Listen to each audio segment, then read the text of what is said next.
दर्शकगण, श्रोतागण, भाइयों और बहनों, मातृशक्ति को नमन। खास विशेष मन को शांति देने वाला, दिमाग को तृप्ति कराने वाला, प्रसन्नता देने वाला, उमंग पैदा करने वाला और हमारे जीवन के संबंधी नए नए टिप्स देने वाला, चरित्र निर्माण करने वाला, गिरते हुए मानवीय मूल्यों का उत्थान करने वाला कार्यक्रम में आप सभी का हार्दिक स्वागत है, अभिनंदन है, सत्कार है। कार्यक्रम में हम प्रतिदिन नए नए विषयों के साथ में प्रवेश होते हैं और हर विषय कोई न कोई हमें जीवन के संबंधी शिक्षा देता है। तो आज का हमारा एक बहुत ही सुंदर विषय है, वह विषय है सामूहिक हित चिंतन। भाई और बहनों, दर्शकगण, श्रोतागण, दो शब्द है, एक तो सामूहिक और दूसरा हित चिंतन। सामूहिक का अर्थ होता है कलेक्टिवली, सबका साथ, सबका मिला करके, सबके लिए, उसको सामूहिक कहते हैं। और दूसरा हित चिंतन, लोगों का कल्याण हो, लोगों का भला हो और लोगों का विकास हो, उसको हित चिंतन कहते हैं। सामूहिक हम जितना जीवन जीते हैं वो सारा हमारा सामूहिक जीवन है। मनुष्य एक सामाजिक प्राणी है, वह समाज के बिना एक मिनट, एक सेकंड भी नहीं रह सकता है। उसकी सारी आवश्यकताओं की पूर्ति समाज के द्वारा होता है। रोटी, कपड़ा, मकान, शिक्षा, चिकित्सा, भरण पोषण, उसका जितना भी ये सारा कार्य होता है वो समाज के लोग, अलग अलग लाइन के लोग हैं, उस कार्य को करते हैं। उस कार्य में से वह इस कार्य को प्राप्त करता है अपने लिए। और मनुष्यों के समाज को, मनुष्यों के समूह को समाज कहा जाता है। पशुओं का भी समूह होता है, उसको समज कहते हैं, केवल मात्रा का अंतर है। लेकिन वह समूह जो होता है वो बहुत बड़ा, कहना चाहिए एक्टिव कहिए या इन्फ्लुएंसिव कहिए, या बहुत बड़ा कार्य करने वाला नहीं होता है, क्योंकि उनकी सोच लिमिटेड होती है। उनके पास में एक होलिस्टिक माइंड नहीं है, एक क्रिएटिव माइंड नहीं है, एक इंटेलिजेंट माइंडिंग नहीं, रीजनिंग माइंड नहीं है, वह केवल मनुष्य के पास में है। सामूहिक के लिए कहा जाता है सामूहिक भोज, सामूहिक क्लास, सामूहिक विवाह और सामूहिक आदान प्रदान। ये सारे समूह में होने वाले को सामूहिक कहा जाता है। जब हम समाज में जीते हैं तो वह भी सारा कार्य हमारा सामूहिक कार्य होता है। तो अब यहाँ हित चिंतन की बात आती है कि हमारी सोच कैसी है, हम दूसरों के प्रति क्या सोचते हैं, दूसरों के प्रति हमारा क्या नजरिया है, दूसरों के प्रति हमारे दिल में क्या सम्मान है, दूसरों को हम कितनी इज्जत देते हैं, वो सारा हित चिंतन में आता है। अगर हम दूसरों को इज्जत देते हैं और दूसरों के दुख दर्द को हम समझते हैं तो हमेशा एक सामूहिक हित चिंतन की बात करेंगे। हम ऐसा सोचेंगे कि जिसमें किसी को कोई भी, किसी का अहित न हो, किसी को दुख न हो, किसी को कष्ट न हो। इसीलिए हमेशा चिंतन किया जाए वो सामूहिक हित चिंतन का किया जाए। व्यक्तिगत रूप से करे, व्यक्तिगत कोई बहुत बड़ी पोस्ट के ऊपर है, बहुत बड़ा नेता है, या बहुत बड़ा जो है वो किसी जो है इंस्टीट्यूशन का मालिक है, तो उसका चिंतन करना मायना रखता है। वह जो भी प्लानिंग करे वह लोगों के हित चिंतन की प्लानिंग करे।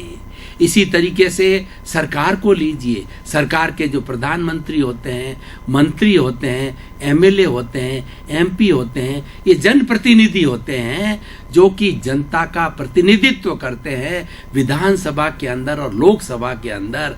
तो उनको तो हमेशा सामूहिक हित चिंतन के लिए सोचना चाहिए, क्योंकि उनको, जैसे कि एमएलए है, लाखों वोटों से जीतता है, या लाखों वोट, 7 से 8 लाख वोट दिए जाते हैं, यानी 8 लाख लोगों का प्रतिनिधित्व करता है। एमएलए होता है वो 1-1.5 लाख वोट का प्रतिनिधित्व करता है, इतने लोगों का प्रतिनिधित्व करता है। ये लोकतंत्र ऐसी व्यवस्था है कि लोकतंत्र के अंदर ये लोकतंत्र जनता के द्वारा, जनता के लिए और जनता से बनता है। और सबसे आज हमारे पूरे विश्व के 200 देशों के अंदर सबसे लोकप्रिय है वो लोकतंत्र है, प्रजातंत्र है। जिसके अंदर प्रजा की सुनाई होती है, प्रजा की आवाज़ जाती है और प्रजा को प्रभुत्व मिलता है और प्रजा की कोई भी बात सुनाई होती है, क्योंकि वो जनप्रतिनिधि वहाँ जाते हैं, उनके द्वारा चुने हुए लोग जाते हैं। उनका दायित्व बनता है कि वो लोगों की बात को जो अच्छी तरह से रखे या उनके बारे में हित चिंतन करे। तो अब जैसे मैं एमएलए एमपी की बात कर रहा था, तो एमएलए और एमपी लोग होते हैं, मान लीजिए कोई योजना बना रहे हैं, सड़क की योजना बना रहे हैं, पुल की योजना बना रहे हैं, बिजली की योजना बना रहे हैं, पानी की योजना बना रहे हैं, तो उसके दिमाग के अंदर सामूहिक हित चिंतन होना चाहिए कि ये जो पाइपलाइन जा रही है ज़्यादा से ज़्यादा लोगों को बेनिफिट देने वाली हो, बिजली की लाइन जा रही है वो ज़्यादा से लोग उसके अंदर प्रभावित हो, बेनिफिटेड हो, और इसी तरह से रेलवे लाइन जा रही है, कोई भी चीज़ जो सरकारी चीज़ जा रही है उसके अंदर ज़्यादा से ज़्यादा लोगों को बेनिफिट मिले, ऐसा हित चिंतन करना चाहिए। उसको उसके अंदर उस समय के अंदर उसको अपना स्वार्थ, भाई भतीजावाद या हमारा किसी ने वोट दिया है या न दिया है, वोट देना और लेना ये तो बात जीतने तक सीमित है। जब कोई एमएलए एमपी सरपंच या वार्ड पंच या पार्षद जब जीत जाता है तो उसकी दोनों आंख के अंदर चश्मा एक सा रहना चाहिए। प्रियता अप्रियता की बात नहीं आनी चाहिए कि इसने मेरा वोट दिया इसलिए प्रिय है मेरा और इसने वोट नहीं दिया मैं अप्रिय है, वो बात नहीं होनी चाहिए। वो बात मात्र वोट लेने तक होते हैं और उसके बाद में वो सबका प्रतिनिधि हो जाता है, चाहे उसकी पार्टी के लोग हो या न हो, उसका प्रतिनिधित्व करता है। तो उसका ये दायित्व बनता है कि वो सामूहिक हित चिंतन की बात करे, और जब ऐसे लोग सामूहिक हित चिंतन करेंगे तो हमारी सारी जितने भी योजनाएं आज जो बन रही है सरकारी लेवल पर या प्राइवेट लेवल पर बन रही है वो चहुमुखी होगी, वो सबके विकास के लिए होगी और उसके अंदर जो है वो सबको लाभ मिलेगा, सभी सुख पाएंगे। हम थोड़ा पुराने जमाने की बात करें तो महात्मा गांधी ने सर्वोदय दिया सिद्धांत, ट्रस्टीशिप का सिद्धांत दिया।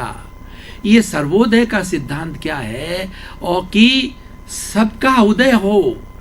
भारत के जितने भी हमारे सदस्य हैं, हमारी जनता है, उनका सबका सर्वोदय होना चाहिए, सबका उदय होना चाहिए, सबको अपनी तरक्की करने का पूरा चांस मिलना चाहिए। ये बात अलग है कि कोई व्यक्ति इंटेलिजेंट है, किसी व्यक्ति का अलग काम कर रहा है तो आगे बढ़ जाता है और किसी का नहीं कर रहा है वो पीछे रह जाता है, वो बात अलग है। लेकिन सरकार की तरफ से, जनता की तरफ से जो है सबको अवसर बराबर प्रदान किए जाने चाहिए, और यही लोकतंत्र की सबसे बड़ी पहचान है कि वो सर्वोदय के सिद्धांत के ऊपर चलता है। दूसरी बात देखिए, ट्रस्टीशिप का कितना बड़ा सिद्धांत महात्मा गांधी ने दिया कि ये जितनी संपत्ति हमारे देश के अंदर है वो सब संपत्ति का मालिक जनता है। चाहे बड़े बड़े पावर हाउस है, चाहे बड़े बड़े रेलवे है, चाहे एटॉमिक एनर्जी के, सब अरबों खरबों रुपए की जितनी संपत्ति है सब का मालिक पूरी जनता है, और वही उसके मिल्कियत, ये सब उनकी है। जब उनकी मिल्कियत है इसका मतलब ये है कि सबको प्रगति करने का चांस मिलना चाहिए। और ये बात जब हमारे दिमाग के अंदर आ जाती है तो हम जो है वो सही दिशा में काम करने लग जाते हैं, हम स्वार्थ को गौण कर देते हैं और सामूहिक हित चिंतन की बात करते हैं। भाई और बहनों, दर्शकगण, श्रोतागण, जैसा कि हमारी परंपरा है कि हम हर विषय को जो है पुनरुत्थान कार्यक्रम के अंदर जो है कसौटी पर कसते हैं। जैसे एक सुनार होता है, सोने को अपनी कसौटी पर जो है वो कस करके कहता है कि ये इतने टंच का है, 24 कैरेट्स का है, 22 कैरेट का है, 20 कैरेट्स का, 18 कैरेट का है।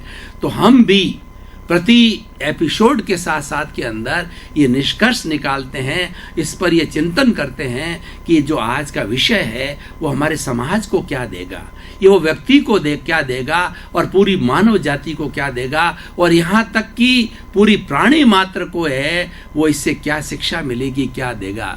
तो सामूहिक हित चिंतन है ना, ये तो ऐसा विषय है जो प्राणी मात्र को तक जाता है और ये व्यक्ति तक ही सीमित नहीं है। अगर हम व्यक्ति तक भी सीमित रखें तो हम हमारी थिंकिंग पे डिपेंड करता है, हमारी सोच कैसी है। हमारी सोच संकुचित है तो हम स्वार्थ के दायरे के अंदर रहते हैं, और हमारी सोच जो है वो थोड़ी ब्रॉड है तो हम सामूहिक हित चिंतन के रूप के अंदर आते हैं। इसके बहुत से उदाहरण दिए जा सकते हैं। मान लीजिए हम गांवों पर आए तो गांव के विकास के लिए बहुत सी बातें होती है। बिजली होती है, पानी होता है, सफाई होती है, और उसके साथ साथ के अंदर रोजगार के साधन होते हैं।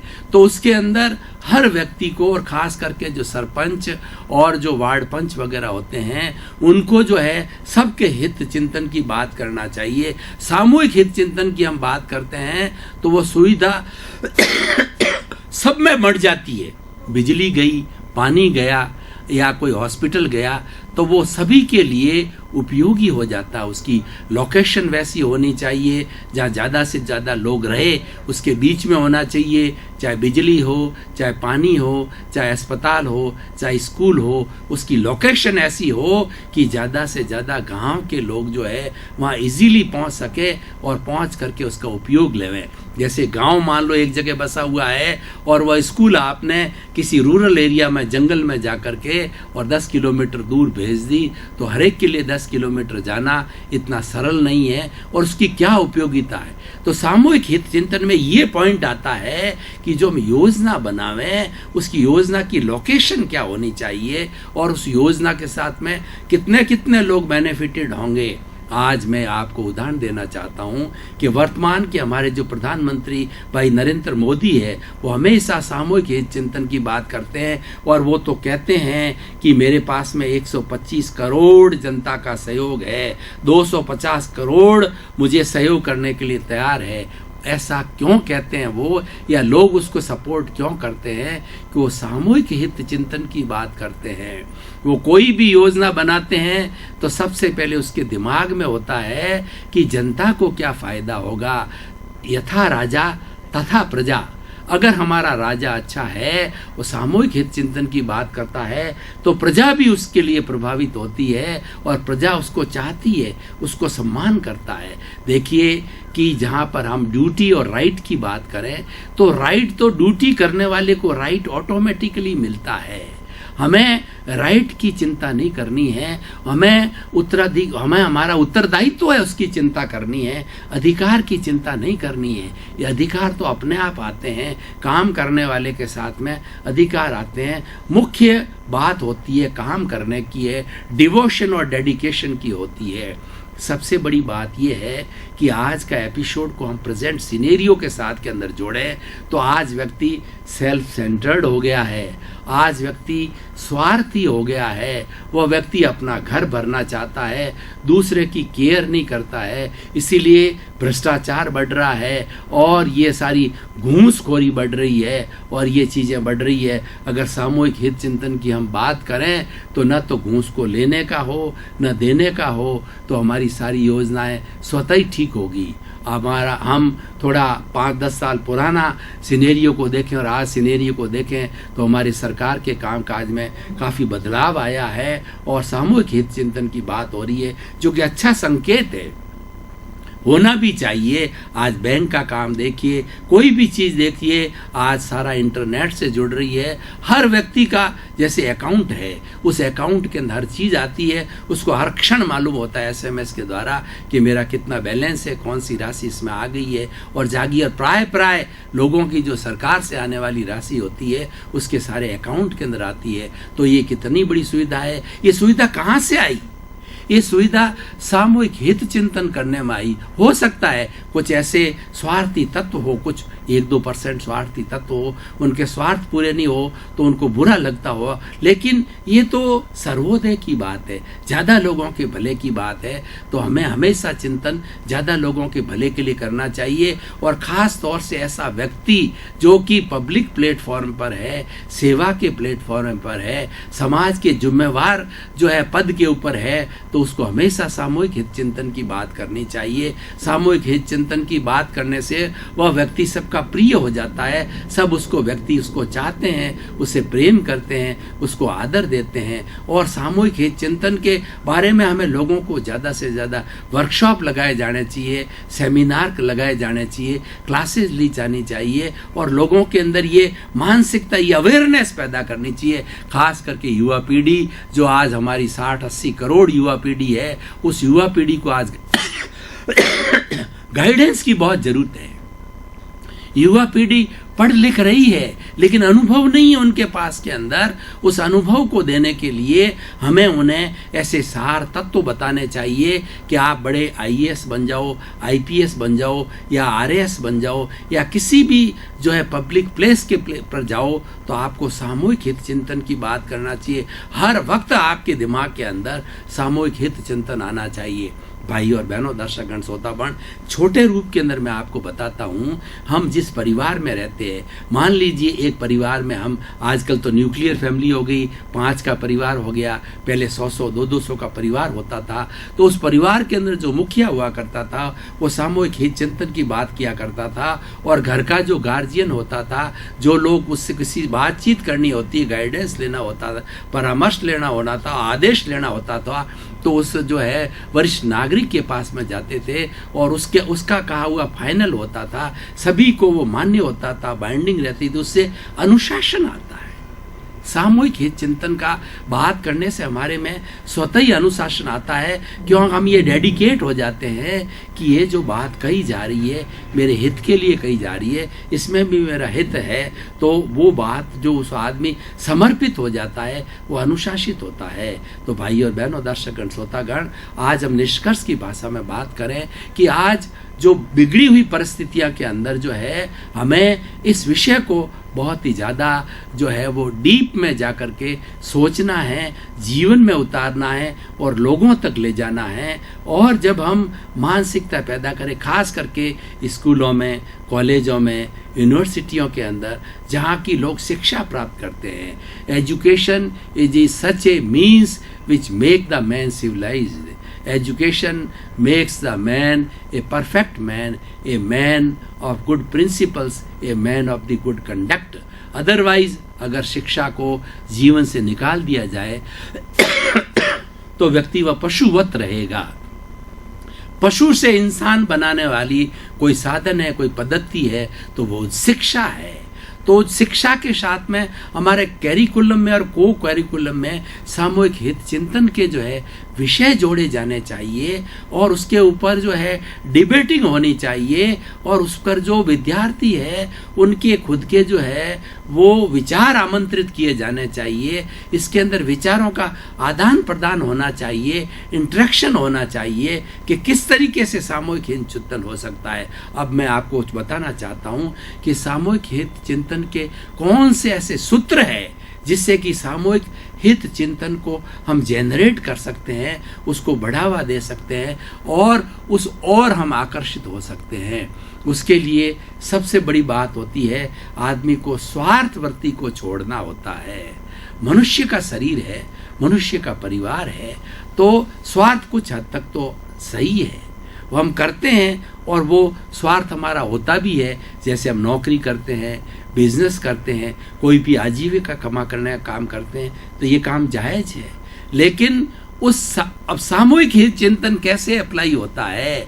मान लीजिए कि मेरे बहुत सारे मसालों की दुकान है, तो मैं सामूहिक हित चिंतन करूं कि इस मेरी दुकान से हजारों लोगों का जो है वो भोजन बनेगा, किचन तक ये सामग्री जाएगी, फूड आइटम्स जाएंगे, तो मुझे अपना लिमिटेड 5%, 10%, 15% जो कमाना है वह मैं ऐड कर लूं।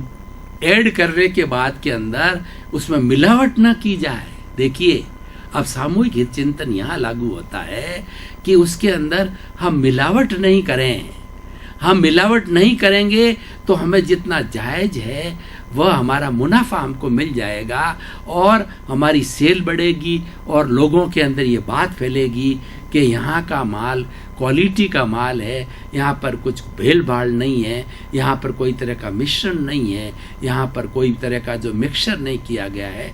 उससे आदमी की रेपुटेशन एक उदाहरण है, सामूहिक जीवन का एक उदाहरण है।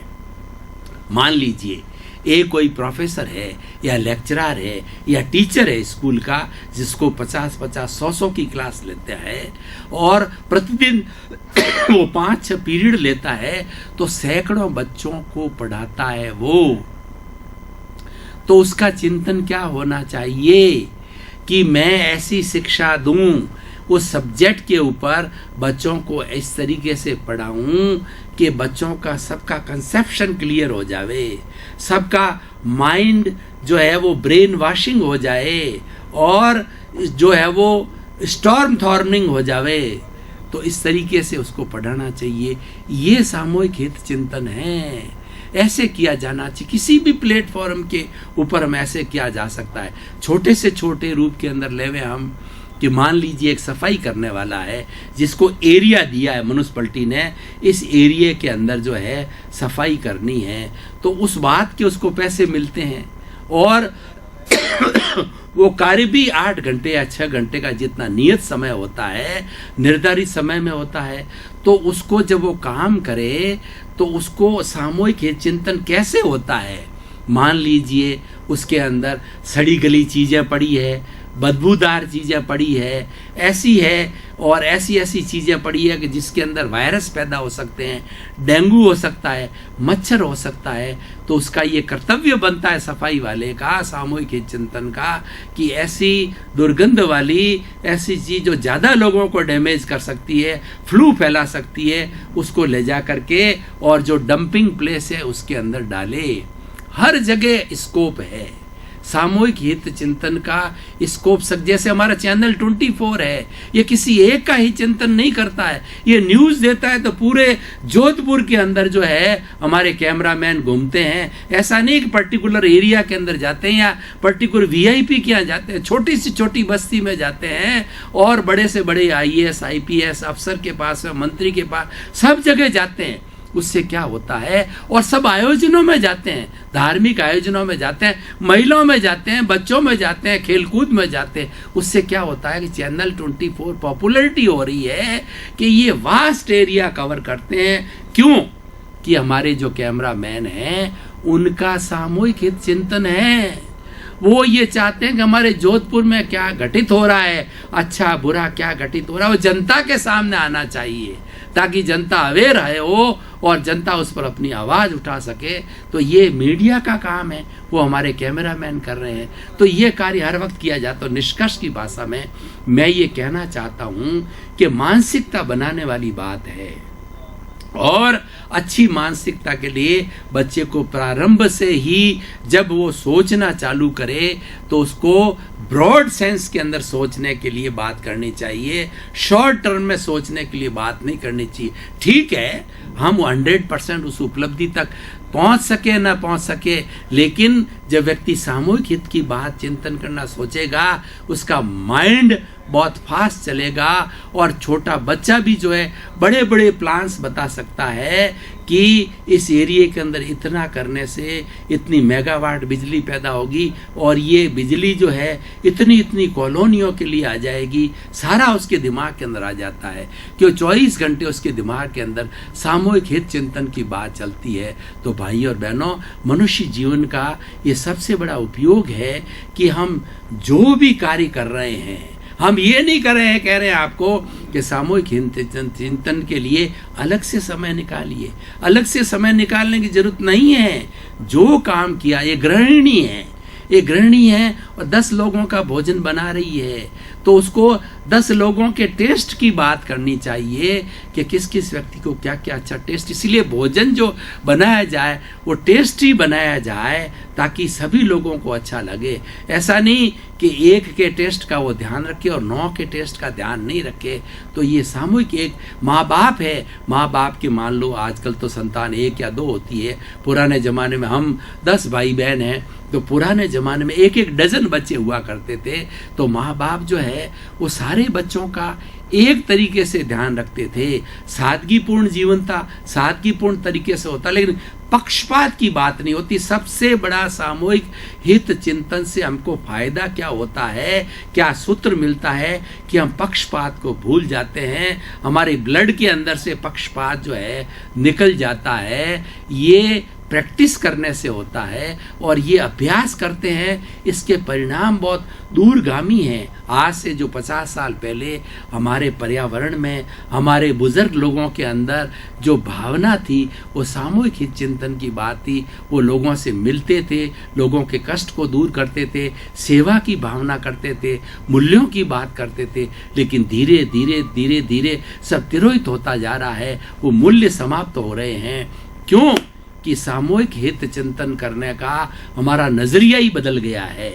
उस हमारा पुनरुत्थान कार्यक्रम का उद्देश्य ये है कि हमारे जो मूल्य गिर गए हैं, आज से जो 150 साल पहले या 500 साल पहले हमारे मूल्य थे, वो मूल्य हमारे ब्लड में है, आज भी है। लेकिन उस ब्लड को जो है अलर्ट करना है, उस ब्लड को उफान में लाना है, उस ब्लड को गर्म करना है। तो आज भी वो ब्लड जो है, ब्लड के अंदर डीएनए होता है, आरएनए होता है, जीन्स होते हैं और सेल्स होते हैं, सब कुछ ब्लड के अंदर। हम आर्यों की संतान है, तो हमारा आर्यों का ब्लड है।